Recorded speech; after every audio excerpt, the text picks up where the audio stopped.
أعوذ بالله من الشيطان الرجيم. سورة التحريم مدنية.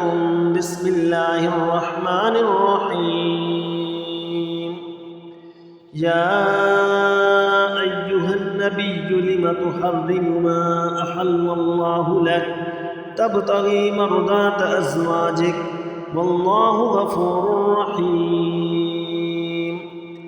قد فرض الله لكم تحلة أيمانكم والله مولاكم وهو العليم الحكيم.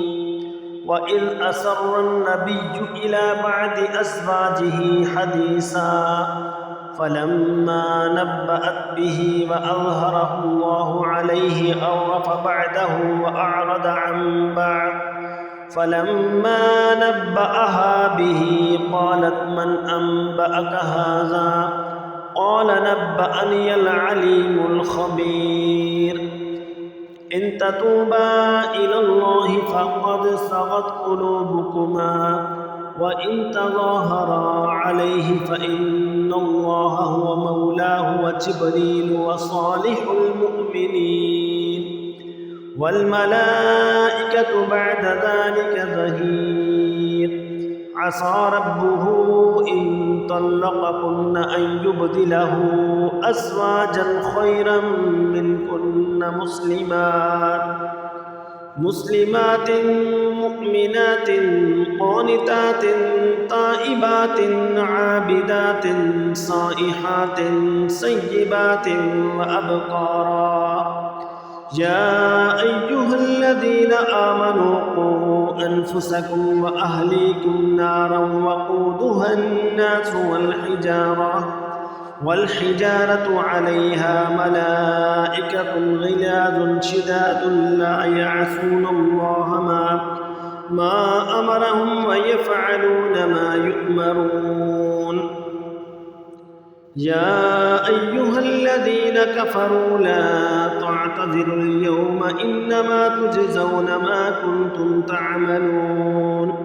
يا أيها الذين آمنوا توبوا إلى الله توبة نصوحا عسى ربكم أن يكفر عنكم سيئاتكم ويدخلكم جنات تجري من تحتها الأنهار يوم لا يخزي الله النبي والذين آمنوا معه نورهم يسعى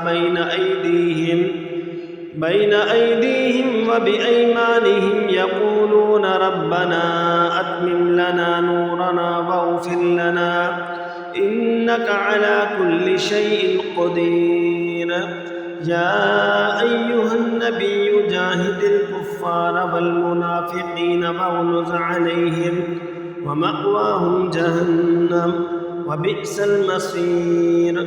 ضرب الله مثلا للذين كفروا امرأة نوح وامرأة لوط كانتا تحت عبدين من عبادنا صالحين فخانتاهما فلم يغنيا عنهما من الله شيئا وقيل ادخلا النار مع الداخلين.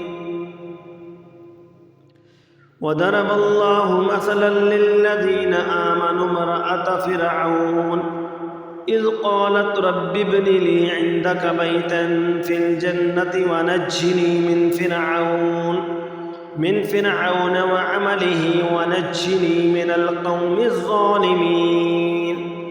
ومريم ابنة عمران التي أحصنت فرجها فنفخنا فيه من روحنا وصدقت بكلمات ربها وكتبه وكانت من القانتين.